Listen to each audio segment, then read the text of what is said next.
السلام عليكم ورحمة الله وبركاته. هذه البرنامج لتعليم اللغة العربية مع أفان أورومو. ادعموا القناة بالمشاركة والإعجاب والنشر لكي يستفيد غيركم ولكي نقدم لكم المزيد من تعليم اللغة العربية مع أفان أورومو على قناة البركة.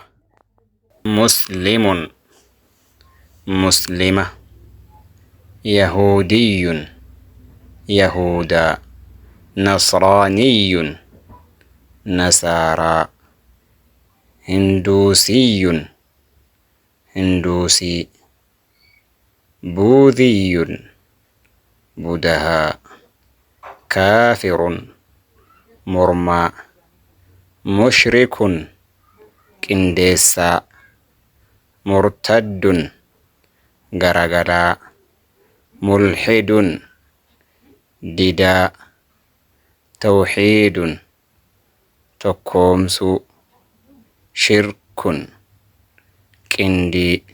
ما هي البركة؟ البركة هي جند خفي من جنود الله يرسلها لمن يشاء من عباده، فإذا حلت في المال أكثرت، وفي الولد أصلحت، وفي الجسم قوت، وفي الوقت عمرت، وفي القلب أسعدت. اللهم ارزقنا وإياكم البركة في كل شيء. أسأل الله العظيم رب العرش العظيم الأحد الصمد أن يرزقنا وإياكم بركته في بيوتنا وصحتنا وحياتنا وذرياتنا وأموالنا وأوقاتنا وجميع ما نملك. اللهم آمين. اللهم صل على نبينا محمد.